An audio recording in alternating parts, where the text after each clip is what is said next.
Hello everyone. It's been a while. I haven't made a video in a very long time. There's been a lot of things going on in my life where I am moving around and all that, and all good things going on actually.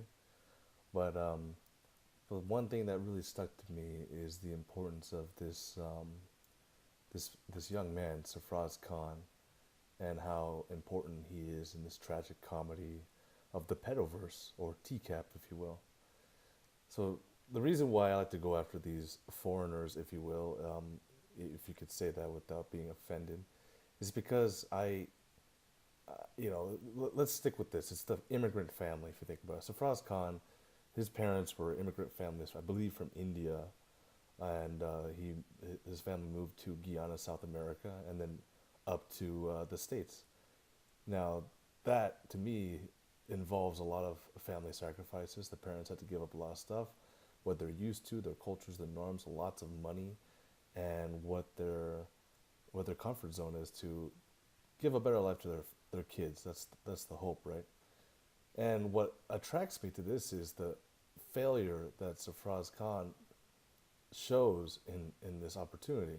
I mean, these crimes happen all around the world, these sex crimes, but uh, it's just a tragedy to see, you know, as a parent to look at this and see that, I gave so much up for my kids.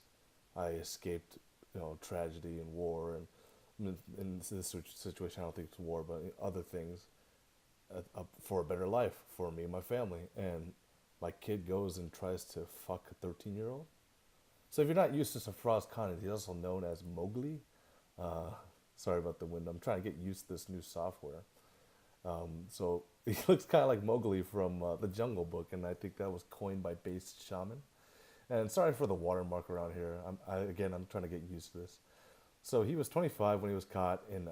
He's from Ocala, Florida, or I think that's where the sting was, and he was looking for a 13-year-old.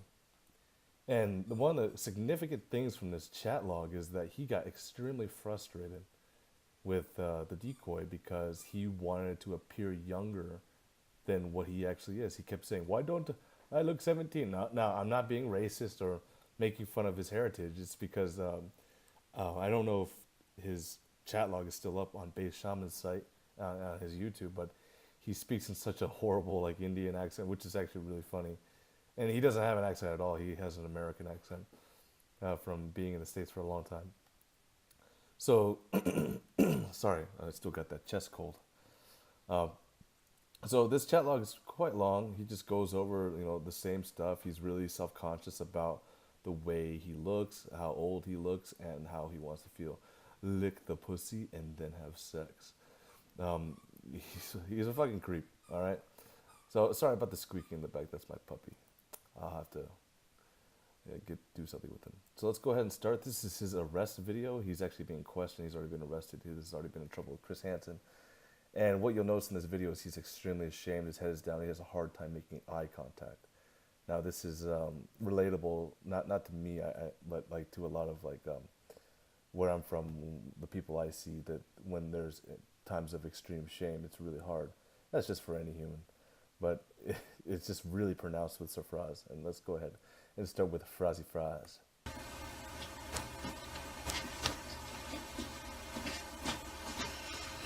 Thank you. Oh, it's kind of chilly in here. You all right?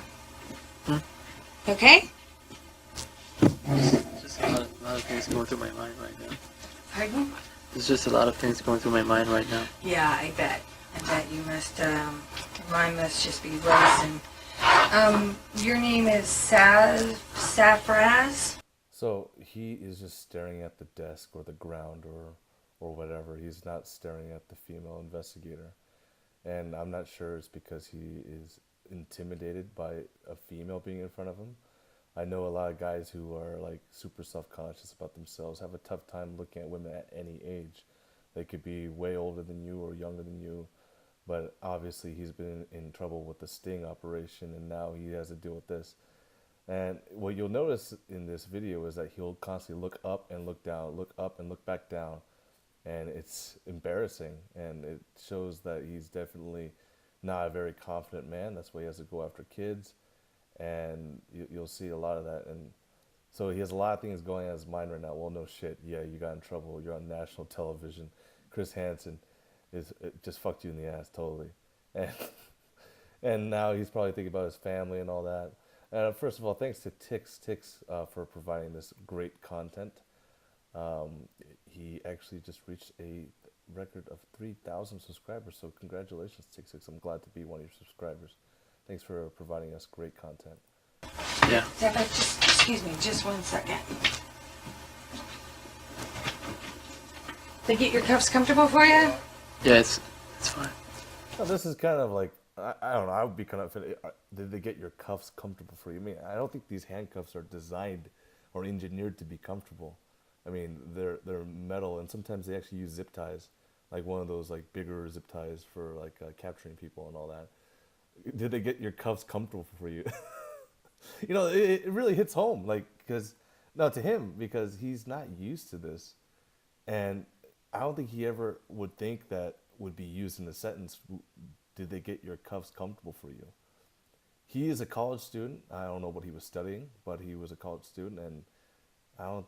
He had his whole entire life ahead of him, and now he has to consider if his cuffs are comfortable. And I'm never gonna get through this. I'm only 38 seconds in. I'm fucking talking with my ass. They already put most in session. Yeah. I thought it was He's looking around Yeah, because yeah. he's more comfortable now that she's not in the room. Just curious George or Mowgli. Where are you from, Safraz? Where am I from? Well, we used to live in California. Where do you live now? Ocala. In Ocala? Yeah. I'm Detective Williams with the Flagler Beach Police Department, Liz Williams. Now, I him being not like a white American. When you hear that sentence, "Where are you from?" you automatically assume where are your ancestors from? Where's your ethnicity? What nationality are you? They're wanting to know like, oh, you're from China, you're from Vietnam, you're from India. They don't want to hear you're from California. They want to know what's up. And I'm at constant like I always have to like look out for that. It's annoying actually when people ask me where are you from. Oh, like I'm from this state. No, really no. Where are you from? Your origins. Like you never feel part of this country. You never feel that you're one. You're always going to be different to them.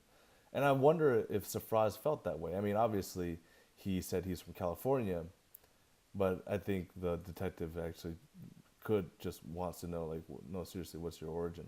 But this is an investigation. She did state that she wants to know where did you drive from, and which was Ocala, Florida.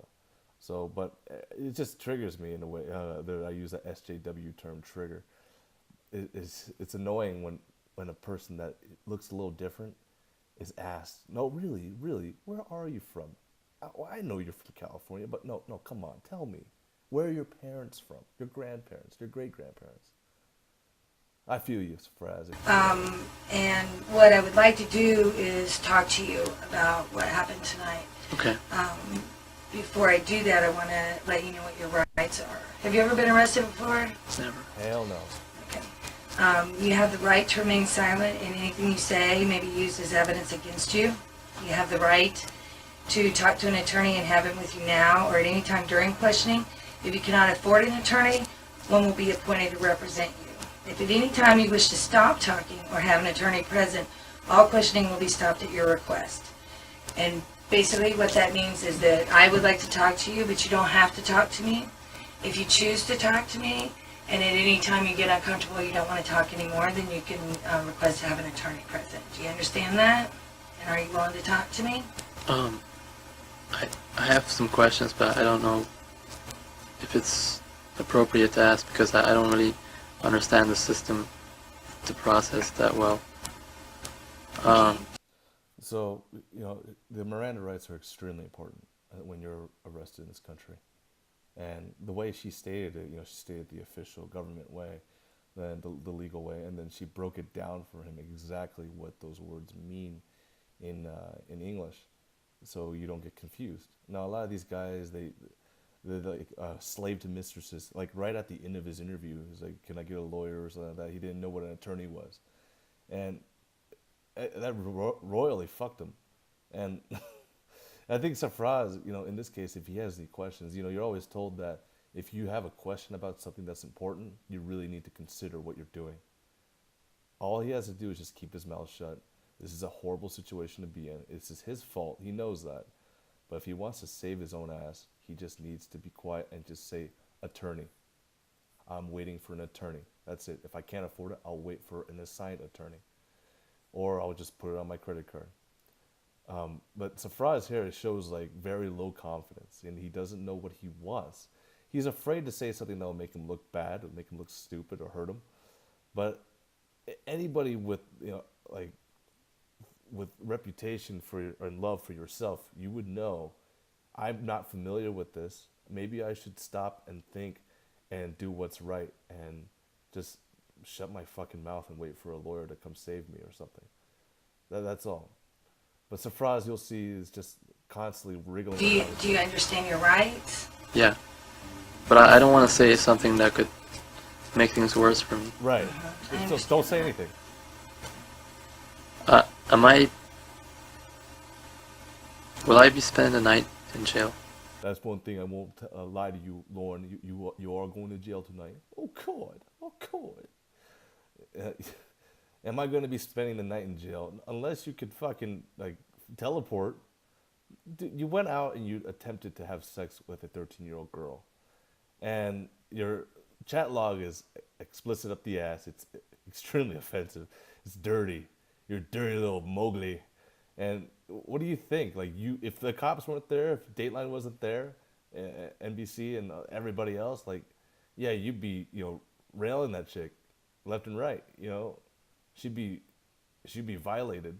You would be all happy, hopped up with pleasure, cleanest, best pleasure, and you wouldn't give a shit. Like, you could damage a woman like that girl forever, and even when she's a woman, like that's horrible.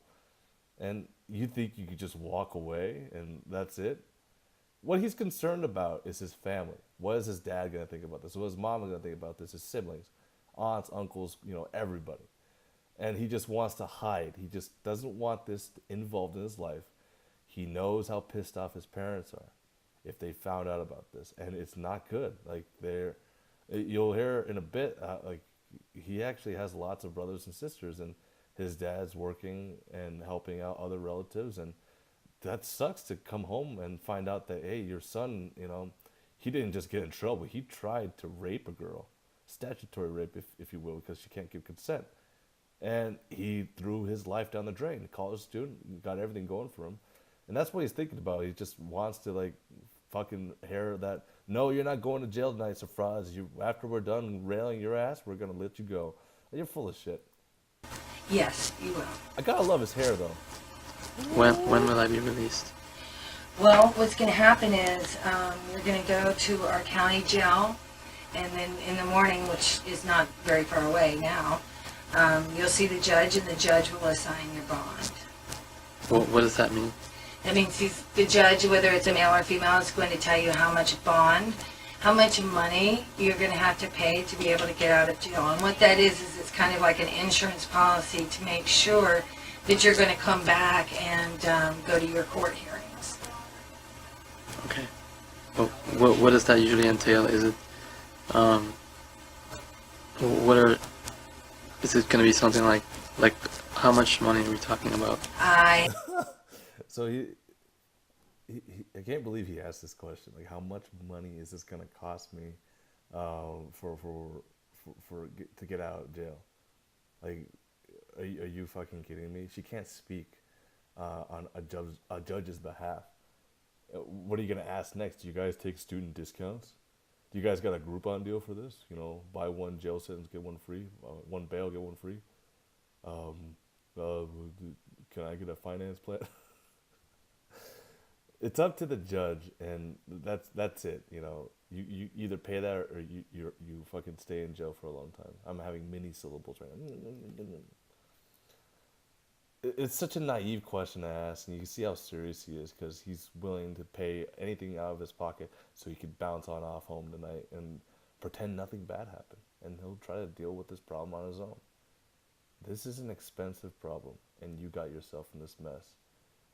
If you knew about these consequences and you still went, you gotta own up to it, brother man. And your weird ass, oh, it looks hard as hell. It's like a turtle shell. I have no idea. Far be it for me to ever speak for a judge. Exactly. I really don't know. It's going to depend on what the judge sees fit. Oh, cool. I'm sure you've had experience dealing with these kinds of things, but how would this affect my job and my school?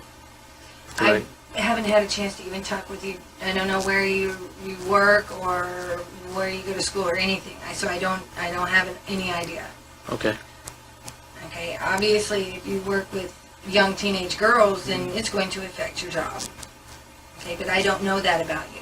I'd like to get back to whether or not you understand your rights and. So he's trying to assess like the damage. Is doing some damage control. So he's already asked like, okay, the monetary cost, like, well, how much is this going to cost me in order to be released from jail, and how is this going to affect my record, my job, before he can waive his rights, because he wants to know, he wants to make an assessment where, okay, this is the cost of everything. Should I still talk to her, or should I keep my rights and just shut the hell up and wait for an attorney to come help me out, or what? And with such limited information, and him trying to wriggle his way into like have the detective give kind of legal advice, which he cannot, is like a naive, like childish move. Like, if you're ever in the situation, which I hope you guys aren't, whoever's watching this, just shut up. And I've said that so many times, but like, I know he's stressed out, he's freaking out, but if you have to like do damage assessment in your brain while talking to a detective, that means there's something wrong, and don't say a word. That's all. And if you would like to talk to So she goes back to explain the rights again. Do you want to talk to her or not? Okay. And this is But I that is his biggest mistake. Okay. don't. Okay, I will talk, but I don't really know what. well, first of all, let's start off by let me just get some information from you, okay? Okay.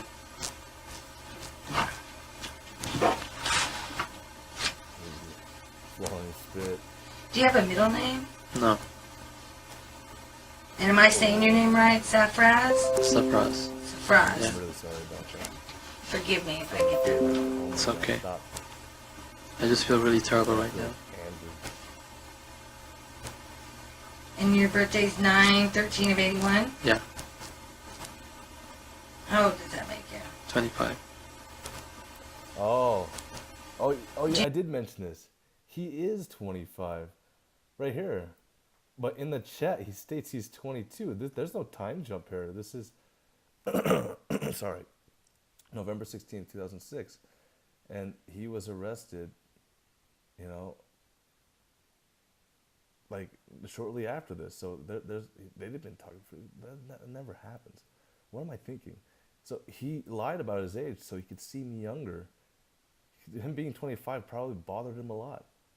That's really pathetic. He had to lie about his age. He's already young. You know, there's those other guys who are like that older pedo who say he was 21 when he was actually like 50. Like that was just idiotic. But 25 to 22 makes no difference. But he feels that, you know, it's something that bothers him, and he has to state that. That's really sad. Do you know your social security number? Yeah. Okay, what is that? Social security number. If someone can read lips, they can make a bank account. So that means you're a citizen? I'm Or a you're resident. Resident, Yeah. okay. And how tall are you? About 5'11". And how much do you weigh? You're pretty tall. About 127. Really skinny. And where were you born? I was born in Guyana, South America. Guyana? Yeah.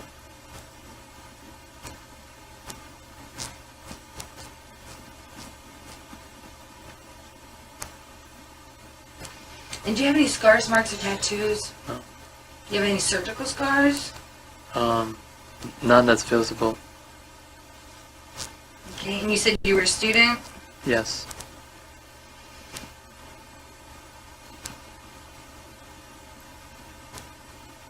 College, I'm assuming? College. And where is that? You hear that? College. You hear that? Listen. College, I'm assuming? College. And where is that? I think he's thinking about like the consequences now. Like, he's probably not able to go back to school. For example, if you're stuck in jail waiting for a trial or waiting to be sentenced or whatever, and you can't pay your bail, you miss out on work because you go to jail. You miss out on your classes. You fail your classes. That's it. You fail a college class. It's hard to, especially whatever major. I think he was doing something pretty important. Not downsizing and downplaying everyone else's majors, but like for whatever class that you're in, you miss a few days. It's hard, and to go to jail for a crime like this, like, it's gonna impede his progress in school, and his work is not gonna put up with him being in jail. That's not an excuse to fucking miss work. I mean, you did this yourself. So he's lost two things: work and school, because he knows he can't afford this. It's expensive bail. He needs to think about like what to do now in order to retain and, damage control what you have left. Oh, look at that face though. Oh no. No. What grade are you in, or what level are you at? I guess I could be considered a junior. A junior? Junior. That's not what I did, right? Yeah, well, I'm taking the classes on campus. What? I guess that there's multiple campuses of this college. No. And what's your address? My address is the Amazon forest. I like to go around with bears and stuff and monkeys. And that's in Ocala? Yeah. Yeah. Will I be responsible for Sorry about that. will I have to call my dad or someone? Oh shit. Well, we'll go over that in just 1 minute, okay? Okay. What is your phone? What's the zip code there, actually? Now he asks about his dad. I think it just progresses up. First, he was mentioning like how much is this gonna cost, and then next, like how is this gonna affect my record? So okay, cost is least important for him, and then it's his record, and then finally, oh no, big man, Papa Safraz, Papa Khan. Now, that guy's gonna lay down the fucking law, and I know Asian parents, and he is considered Asian, South Asian if he's from India. And dude, no matter what age you are subject for an ass whooping, and no one's gonna stop it. So Fraz is more concerned about getting his ass kicked and losing the relationship of his dad and the trust and support, and that's hurting him the most. And obviously, yeah, it's your dad. Especially if you had a good relationship with your dad, you love your dad, and then you break his heart like this. No matter how bad or good of a dad you are, you fucking realize that, oh man, my son is a child molester. What have I raised? That's heartbreaking for a father, and I can't imagine how that would feel for me. My antivirus is telling me I'm protected. That's great, thank you. Now I'm feeling totally like Andrew. All right, this is bullshit. I hate this noise. I'm going to go ahead and continue this later. I'll talk to you guys later. Have a good day.